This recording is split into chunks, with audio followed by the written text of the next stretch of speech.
Puis comment? Bienvenue, my little friends. Welcome to the Madhouse. My name Gareth Wax, of course, from Many Purple Hats, and my dear friend who keeps sliding off the screen, David Chernick, with his bright orange sphere hovering behind his head. You even know that that's yellow. I know it's yellow. Did that just to provoke a reaction. We're talking about how much time, money, effort it takes to actually close that $1 million deal. There's an old adage in sales, which is the higher the value of the deal, the more effort, money, and time it will take to close it. Just, I mean, who wouldn't know that? Why do you need an adage to know that? There's an adage, all right, take it. But it's not always the case, is it, David? Dude, your earpods keep cutting out, man. Sorry, it's he has microphone issues from time to time. If you're going to buy cheap, piece of equipment, this is what happens. It's the content that counts, man. But no, it's not always the case. I mean, I'm sure that there are cases. The thing is with bigger deals is that you're likely to be able to qualify them better. Right. Okay, is one thing. And so you might be able to invest more heavily in closing them. Right. The other thing with bigger deals is that the buyers could be qualifying harder as well. So, these things are pretty time consuming for buyers to assess. And so they don't want to waste that time. And they might and probably should, give you some pre-qualification questionnaires and, just to see whether you're the type of outfit that they could seriously contemplate doing business with, even if you have the cool product at the right price. I just tend to find that there's, even with all the pre-qualification stuff, even with extra meetings in between to make sure everybody's on the same page, you tend to find that the larger, the more complex the deal, hence the higher ticket price, there are extra actors within the mix who make their presence known, usually at the 11th hour. That they want. Are you complaining about professional buying? Yes, frankly. Man. Look, I mean, if you're still in that state, man, the thing is that we know it's going to take an investment of effort, which you can quantify financially as well.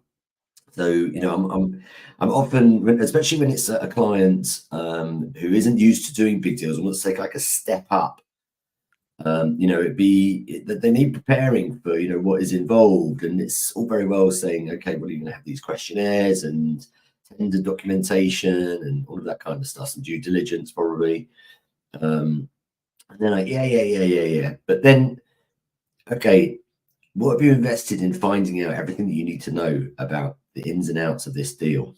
Because if you want to win it, and if it's important to you, then you probably want to have 2 or 3 of these things in your pipeline at any one time. And then your investment of effort is kind of spread across the 3 a little bit. Doing them as a one-off is more costly. And I'll just sort of paint a picture. An opportunity appears in the pipeline. It's an elephant, as we call them, or a whale, a company changing size deal. And you embark on filling on all these forms and all of that kind of stuff, and you get invited to meetings and they present to you, and then you've got time to submit questions, and then you've got to analyze the answers to that, put together your fee proposal, perhaps even design some new combination of your services, all of that kind of rigmarole, present it to them, wait, get asked more detailed questions, get invited, if you're lucky, through to the final stage beauty parade presentation, throw that together, get everybody who needs to be there from wherever they are in the country or world. And, all of that's going to cost you some money, and if I look at, a $1 million deal, you know, it would not be unusual for people to spend 10, 20 grand on bidding for it if you add all of the time and effort into doing that. I remember I was working with a company. We were going to be giving them a new bandwidth modification series of devices. It was for Debenhams actually, and it was going to be all over in every store. There'll be one of these, plus a latch into the back end of their Cisco kit, and we ended up. I remember it was me, the managing director, the business development director, the marketing director. Why he was there, I don't understand, but a bunch of other people. I think we went in 4 cars in convoy. Well, quite often the buyer is going to tell you who they want to see. I want to see my account manager, for example. Who would be my They demanded I be there, and they demanded the MD was there, but the rest of them were their idea. We went there. I can't remember whether we won it or not. It was so weird. It took so long to come through, and I put in my notice shortly after anyway to move elsewhere because I'd been made an offer I couldn't refuse. So I still don't know whether it came through to this day.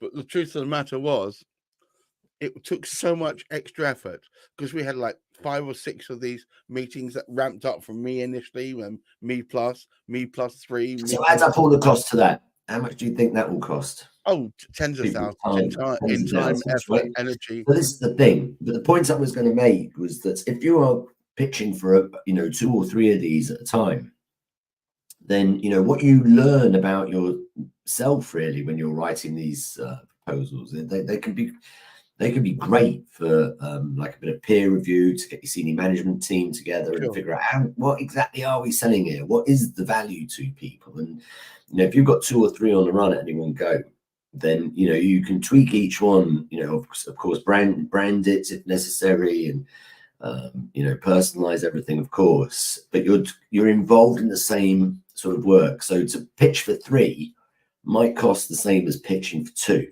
Right. But don't be under an illusion that this is going to be just something you'd put in a few sort of extra nights of work into. If you want to win that kind of business, I mean, I get my clients to go full on into it, and then they win them.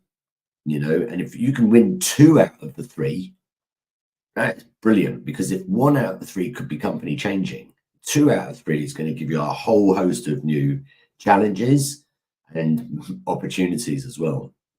And this scales up. I mean, I've helped people close $5 million deals, multi-year deals at $5 million a year. And if I add up how much I think they spent on pitching for them, 50, 60 grand, maybe more. They had to fly this guy in from there, her in from here. Invested a lot of time in design of a presentation that was going to be TED Talk quality.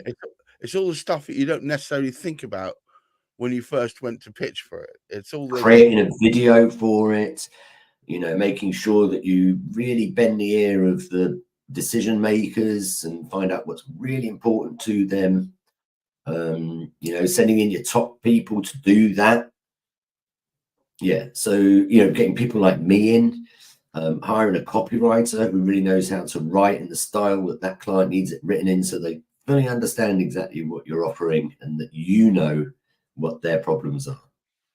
It's quite a big deal, really, when you think about it. Yeah, it's a project. It is closing deals. It's a project to close the project. Yeah, and people will spend a whole load of money on marketing to do lead generation or find these prospects and put them in there. And you can, at its most basic level, you can buy a piece of data, contact deal for someone for like 25p. And you're constantly investing more and more into that 25p. But to get to get your audience and then to find out some of those who qualify and be able to segment them into the audience that you really want to close. That's obviously there's already been some investment in the marketing to get them to that point. I just don't think people sometimes realize that you are trying to influence we've covered this before, but not just the main head honcho, but you've got stakeholders in the whole thing, and you've got to take them with you, and that means investment of time and energy and effort. Yeah, exactly. Now you could break that down actually if you wanted to be, if you had, sales teams and whatnot, into, who from the sales team is going to be leading on getting that whole thing put together. Right. Who do they need to wheel out? Are they getting the support that they require? Do they know that they really need to access that top end support? I've been in organizations where, the senior salesperson didn't realize that all he had to do was to make sure that the MD knew that he needed this thing professionally done, or, to supply somewhere, didn't even know to ask. And poor Cottage, the MD didn't know to offer. Yeah, but you know what? I've been in situations where I've said, look, I think there's this deal, but we're going to have to pull all the stops out, and they say, well, we don't have anybody available, or we can't spend that kind of money on this sort of thing. Can't you just do it yourself? Well, look, it is. Look, it's an internal sales job, isn't it? Yes. And it's a case of figuring out what's most important to them. How important is closing this deal to you? Yeah. So, and if they want to win it, it's that a senior salesperson's job in that respect is really to manage the conversion. Yeah. Is it really time best spent for that person to stay up to 3 a.m. typing, filling in answers to questions? As well, ultimately, yeah. But that salesperson might be better off spending their time coordinating, make sure they've got their top people on the case, designing a product offering and being able to demonstrate it, and so that those people also understand what the client is trying to do. You're the conduit between the buyer and your organization. You need to do whatever it takes in order to do it. And sometimes whatever it takes is going to include quite a lot. Yeah, sometimes it's getting that over to your sales manager that this isn't just something I can do, in my lunch hour. This is going to require a bit of extra effort, and my skill set probably isn't best served in coming up with a design and a 3D rendering, etc., etc., etc. We have a team for that. Can we not engage them? Yeah. Well, let's get the experts on this. Yeah. Absolutely. Anyway, that's what I would say on that. Now, I also wanted to, because I know whenever I talk about $1 million deals, people will go, oh yeah, but what about, that's never going to work for $10,000 deals or $1,000 deals. And it is different, that you can make the same calculations. You want to do this crudely, work out how much time you or people responsible for selling, or anybody in your organization that is selling, is spending on converting deals. Divide that by the number of amount of new business you're getting. There's your crude calculation of the cost of sales. Make sure you're adding in all of their expenses, and stuff that they've bought in doing that. Be real about your own time. When I'm doing these calculations, I tend to charge myself out from between £50 and £100 an hour, just to make sure that I understand what the true cost of it is. So the £50 an hour is like a discounted rate, and the £100 an hour is closer to a true rate, if you like. But the whole thing is, if you're trying to work out how much effort and time you're going to put in bringing this thing home, you need to factor your own time in. Yeah, well, look, if you're a partner, head of department in a accountancy firm or professional services firm, if you need to be 50% fee earning, then you're charging $2,000 an hour. That's going to be you don't want to damage your fee earning capacity, but you want to make sure you're using the most out of your business development elements of your job, and that's going to require some effort. And the thing is to not be afraid of going out to get the help that you need. If you need to hire it in, you need to borrow it from another department, you need to recruit the finance manager in, because they're great at representing data on charts, and you need some charts, get them. Yeah, you've got to work out where your resources are and just bring them in, and not be frightened to do so. You don't have to do it all yourself. Really, I think the essence of everything we're saying is outsource to the people that are better at doing these things than you are, so that when you go in front of your potential client, that you've got the best possible representation of what it is you're trying to get them to buy into. Cool. And don't be afraid to buy stuff from outside. to have a head talk quality presentation slide deck behind you whilst you are presenting the game-changing closing presentation of your life, you know, you feel $1 million.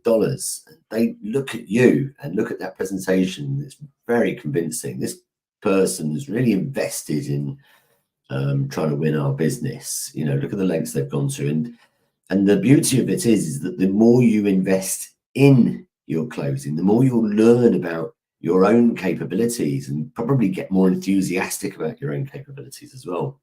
And all of that has a positive influence.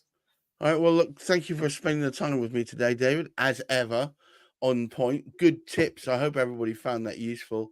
I certainly think that this ongoing series that we've got, which started out as what is in modern sales, making David's grinding David's gears, I think we've actually kind of branched into a whole bunch of areas that can really help people do better. But until next week, around 10ish, please look forward to one which I think we ought to start announcing what we're going to talk about next week. But we'll think about that over the next couple of days. But until then, I wish you all great sales and good mental health. Bye-bye now. Ciao, ciao. You can't do it. You can't do it. No, it's not working. No.